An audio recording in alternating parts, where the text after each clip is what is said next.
본문은 이후에 도래하실 메시아께서 행하신 말씀입니다. 우리는 이사야의 말씀에서 예수님 오시기 약 700년 전에 이미 이후에 도래하실 메시아의 음성을 듣고 있는 겁니다.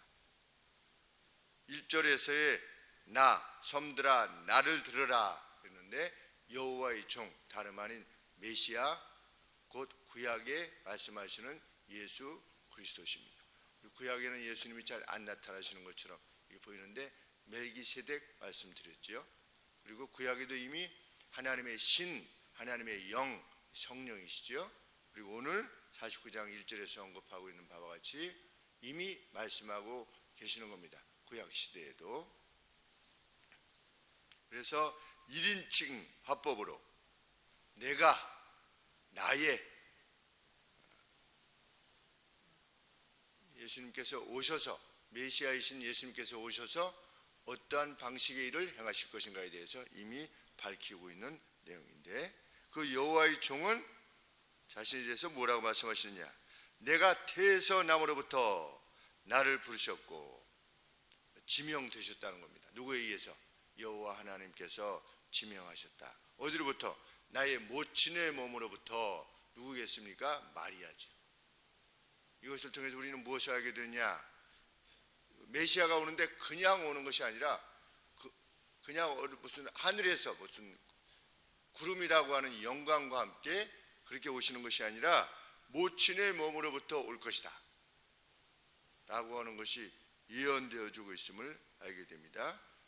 우리 창세기 3장 15절에 보면 뱀의 머리를 상하게 할 여인의 후손, 여자로부터 날 자, 거기에서도 그렇게 언급하고 있죠. 여자로부터 올 것이다. 그냥 어떻게 다 등장하는 그러한 인물이 되지 않을 것이다. 그런데 이미 7장 14절에서는 그 어머니가 처녀가 될 것이다. 처녀의 몸으로부터 올 것이다. 그렇게 언급되어 있습니다. 또 다른 예언의 내용은 무엇이냐? 모친의 몸으로부터 이름할 것이다. 1절 마지막에 내가 어미의 복중에서 나옴으로부터 내 이름을 말씀하셨으며 나옴으로부터 언급하지 나옴으로부터 나아진 뒤에가 아니라 나의 어머니의 몸으로부터 그분이 나를 이름하였다 이렇게 되어 있습니다. 이미 복중에 있을 때 이름하였다. 무엇이 생각나십니까? 그 이름을 예수라 하라. 그는 임마누엘이라 일컬음을 받게 될 것이다. 그런 이름 예수, 예수스, 여호수아죠. 구원자라는 뜻입니다. 구원자라 이름할 것이다. 임마누엘, 하나님이 우리와 함께 하신다 라고 하는 그러한 역할을 감당하게 될 것이다. 이미 이 내용만 봐도 벌써 놀라운 일이죠. 그래서 예수님께서 그렇게 이 예언의 말씀대로 오셨다라고 하는 것이 신존재 증명이 되는 겁니다. 벌써 등장하기 전 700여 년 전에 이 같은 구체적인 예언들이 있고 그것이 이루어졌음을 보았을 때 나를 신으로 인정해야만 되지 않겠느냐 하나님께서 이렇게 말씀하시는 것입니다. 메시아의 무기는 뭐냐? 2절 말씀에 내 입을 날카로운 칼같이 만드시고 말씀의 칼, 무기가 말씀인 것입니다. 말씀을 통해서 원수 마귀의 세력을 물리치실 것이다. 그런데 적절한 때가 될 때에 우리 화살통, 전통에서 화살을 꺼내서 쏘는 것처럼 여호와 하나님께서 적절한 시기에 그것이 이루어지도록 시간을 조절하실 것이다 하는 내용이 2절 말씀에 있는 겁니다. 나를 그 손 그늘에 숨기시며 나로 마광한 살을 만드사. 마광한 살이 무슨 뜻이냐? select arrow, 그러니까 택한, 전통에 이렇게 있지 않겠습니까? 그러면 궁사가 이렇게 손을 넣어서 화살을 빼겠죠. 이게 select arrow, 이렇게 빼서 그걸 가지고 쏘는데 그 무기의 내용이 뭐냐? 말씀이라는 겁니다. 하나님께서, 여호와 하나님께서 예수님의 입술을 통해서 나오는 진리의 말씀으로 세상의 모든 어두운 세력들을 끝내실 것이다. 그래서 예수님이 오셔서 말씀으로 진리를 밝히셨습니다. 어둠을 밝게 하셨습니다. 그런데 처음부터 어릴 때부터 막 하신 것이 아니라 때가 되기까지 기다리셨습니다. 30년을 기다리셨습니다. 공생애, 그리고 처음부터 내가 메시아다 이렇게 하시지 않고 어떻게 하셨습니까? 자신이 메시아임을 드러내지 못하도록 하셨습니다. 가장 적절한 때를 위해서 select arrow, 꺼내서 쏘는 전통 여호와의 손에 숨기셨다가 적절한 때에 그것을 쏘시는 그런 시점을 여호와께서 준비하신다. 이런 모든 내용들이 이 1절부터 7절의 내용만 봐도 노스트라무스라고 하는 인물이 있다고 하지 않습니까? 그래서 뭐가 일어나면 3차 세계대전이 21세기에 일어난다. 예언답지도 않은 예언이죠, 사실은. 가령 예를 들어서 노스트라무스인가 그런 사람, 그 사람이 2022년에 어떤 나라가 있고 그 어떤 나라의 어떤 지역에 어떤 이름으로 이름하는 사람이 등장해서 어렸을 때는 뭐 하고 그 다음에는 중학교를 어디 가고 고등학교를 어디 가고 해서 무슨 대통령이 돼서 정권을 잡아서 전쟁을 일으켜서 이렇게 해가지고 이렇게 된다. 그러면 이해가 되겠죠. 정말 예언가라고 할 수 있겠고. 그런데 21세기에 3차 세계대전이 일어난다. 너무 우습잖아요. 성경은 아주 구체적으로 700년 전에 이렇게 벌써 예언해 놓고 그것을 이루신 겁니다. 그래서 바리새인과 서기관들, 또 사두개인들, 구약을 연구한 자들은 예수님이 누구신지 아는 거죠. 왜? 구약에 이렇게 보면 나와 있으니까. 그래서 동방에 천문학자들이 와가지고 묻지 않았습니까? 왕이 어디 계시뇨? 그랬더니 구약 성경을 연구하더니 뭐라고 했습니까? 이거 베들레헴이라고 합니다. 이미 다 아는 겁니다. 그런데도 의도적으로 예수님을 죽인 거지.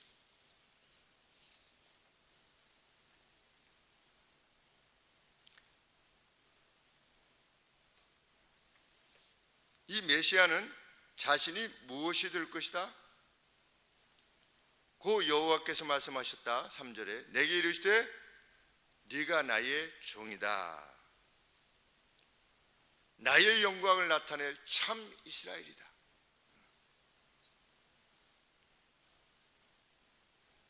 그런데 이 종의 사역이 와서 어떻게 될 것이다? 4절 말씀에 그러나 나는 말하기를 내가 헛되이 수고하였으며 무익히 공연히 내 힘을 다하였도다 하였도다. 그렇게 보일 것이라는 겁니다. 사람들이 보기에는 실패하여 죽은 개혁자 정도, 십자가에 죽을 때 다 끝장났구나 이렇게 여겨질 것이라는 겁니다. 나의 하나님 나의 하나님 어찌하여 나를 버리셨나이까? 시편 22편 1절의 말씀 그대로 원수들이 나를 에워쌌나이다. 내가 나의 뼈를 볼 수 있나이다. 시편 22편에 저들이 나의 옷을 제비 뽑나이다. 시편 22편의 메시아 시지요. 그래서 예수님께서 십자가에 이렇게 돌아가시면서 엘리 엘리 나바 사박타니 라고 했는데 바로 그 내용인 것입니다. 나는 말하기를 내가 헛되이 수고하였으며 무익히 공연히 내 힘을 다하였도다 하였도다.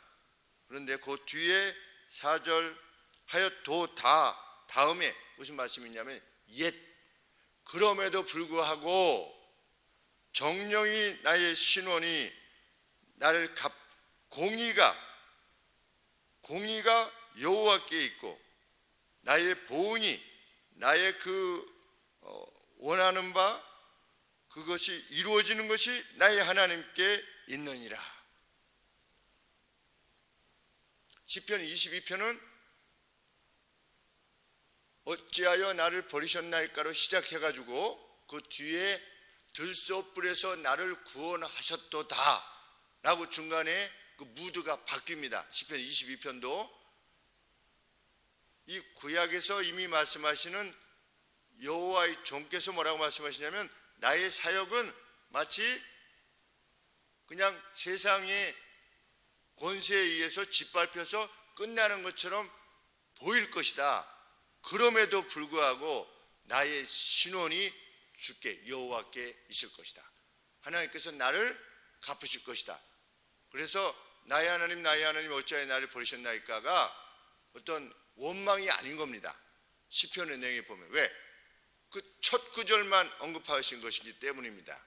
오늘 여기에서도 그럼에도 불구하고 여호와께서 나를 갚아주실 것이다 라고 그 확신 가운데 예수님 뭐라고 말씀하셨습니까? 내가 이렇게 죽겠지만 어떻게 될 것이다. 3일 만에 다시금 살아나서 갈릴리에서 너를 만날 것이다. 거기서 보자 라고 이렇게 말씀하셨습니다. 그 내용이 이미 구약의 이사야서에서 이렇게 나와 있는 것입니다.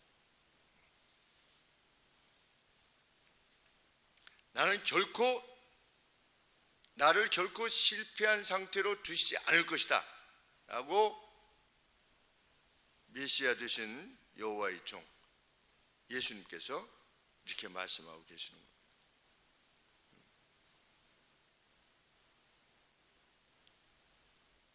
메시아는 무엇을 들으셨다?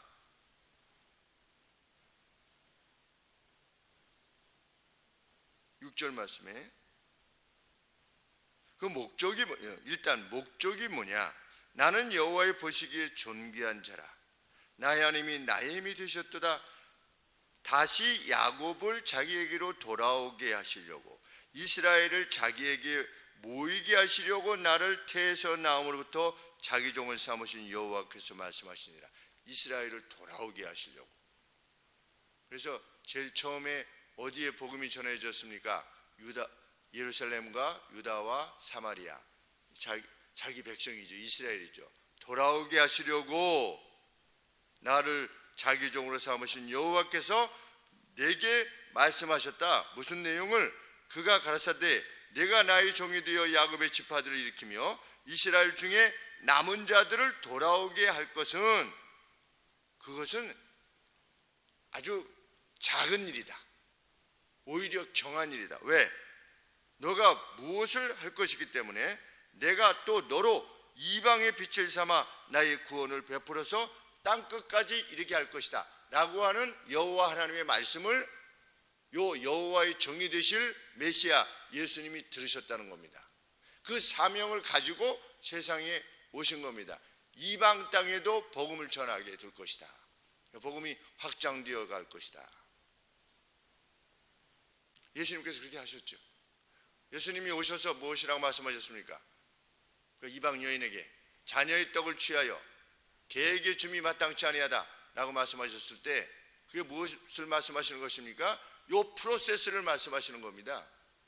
이스라엘의 남은 자들을 구원하시는데 이거는 작은 일이다. 아주 too small, 너무 작은 일이야. 왜? 이방의 모든 사람들에게 복음이 전해질 것이기 때문에. 근데 먼저 어디에게 가는 겁니까? 이스라엘을 위해서 가는 겁니다. 근데 그래서 예수님 뭐라고 말씀하셨습니까? 나는 하나님의 백성 이스라엘을 위해서 왔느니라. 그 초림의 목적 자체가 예수님께서 사역을 마치시고 가는 그 사역 자체가 복음을 전해서 12명의 제자 70명의 제자들을 만들어 놓으시고 이스라엘 내에서 복음을 외치고 떠나시는 것까지가 초림의 목적이시라는 겁니다. 그러면 그 다음에 이방에게는 누가 복음을 전하느냐? 이제 제자들을 통해서 점점 전하는 겁니다. 그래서 사도행전에서 베드로가 고넬료의 집에 가는 겁니다. 그때부터 이제 비로소 정식으로 시작되는 겁니다. 하늘에서 보자기가 내려왔지요. 나는 어렸을 때부터 이 부정한 음식을 먹지 않았습니다. 하나님께서 그 깨끗하니까 그거 먹어라. 3번 보자기가 내려왔다고 올라가지 않았습니까? 그 다음에 누가 왔습니까? 고넬료가 왔습니다.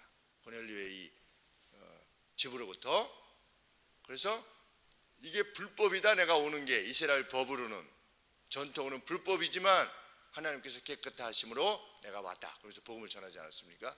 그때부터 시작된 겁니다. 그러면서 동시에 사도행전에서 무엇이 나오느냐? 사도 바울을 부르시는 겁니다. 그래서 내가 이방의 사도로 너를 불렀다 라고 하는 계시의 말씀을 듣게 된 겁니다. 이것이 다 이미 구약에서 예언되어져 있는 것이죠. 그래서 예수님이 자녀의 떡을 취하여서 나는 여기까지야, 내 사역이 여호와께로부터 받은 종으로서의 역할이 여기다. 그랬더니 뭐라고 했습니까? 그 진행하시되 부스러기 집 안에 있는 개가 주인이 먹으면서 자녀와, 그 자녀는 누굽니까? 이스라엘이지요. 이스라엘이 먹으면서 부스러기 먹어도 괜찮지 않습니까? 예수님께서 놀라워하시는 겁니다. 그걸 받아들이고 이방 여인이 그것을 요청하니 놀라운 것입니다. 겸손 이것이 아니고 개라고 했는데 무슨 그래도 뭐 달라고 해서 받았다 이렇게 하면 그 사건의 본질에 대한 이해가 약한 것이죠. 저도 그 본문이 오랫동안 저희 마음을 힘들게 했던 본문이었던 것입니다. 왜 예수님이 여인을 보고 개라고 하셨을까? 개라고 하시는 분이 아니시잖아요. 사람을 그렇게 모욕을 주면서 테스트하시는 분이시다. 우리 하나님이 결코 그러실 수 없으시죠. 예수님은 인자하신,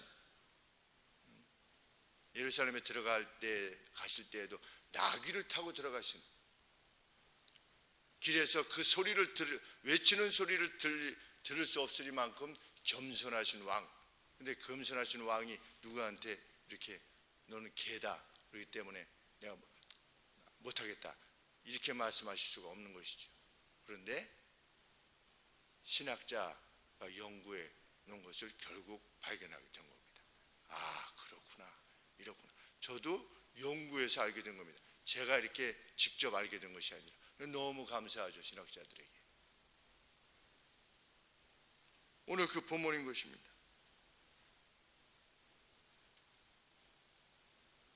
다시 한번 읽습니다. 6절에 그가 가라사대 네가 나의 종이 되어 야곱의 지파들을 일으키며 이스라엘 중에 보존된 자를 돌아오게 할 것은 오히려 경한 일이라. 내가 또 너로 이방의 빛을 삼아 나의 구원을 베풀어서 땅끝까지 이르게 하리라. 예수님 뭐라고 말씀하셨습니까?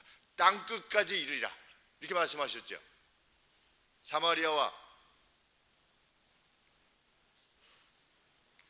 예루살렘과 유다와 사마리아와 땅끝까지 이르게 하리라. 성령이 역사하시며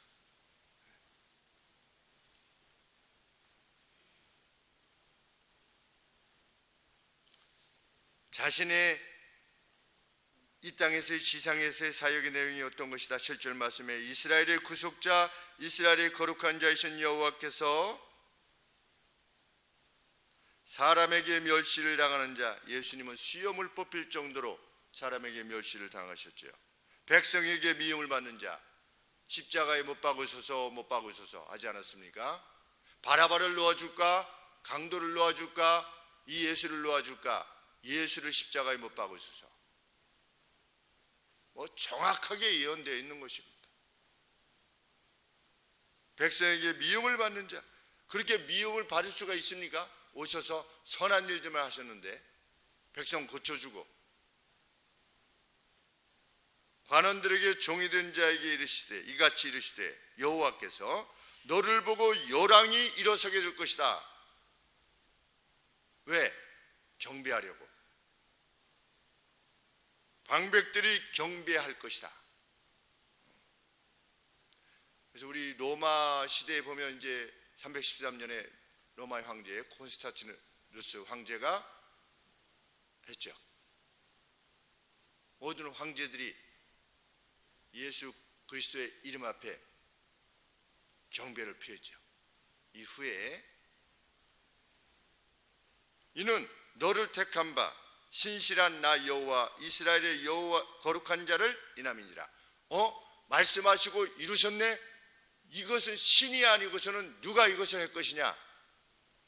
여호와의 그 신실하신 약속을 반드시 지키시는 그 신 여호와라고 하는 신 앞에 어떻게 될 거다? 세상의 열왕들이 일어나 경배하게 될 것이다. 근데 그것이 이루어졌지요. 왜 참 이 이사야서를 계속해 나가면서 참 길게도 쓰셨다. 이런 그냥 단순하게 이스라엘 너 유다 회개해라. 너 회개하지 않으면 너희 멸망한다.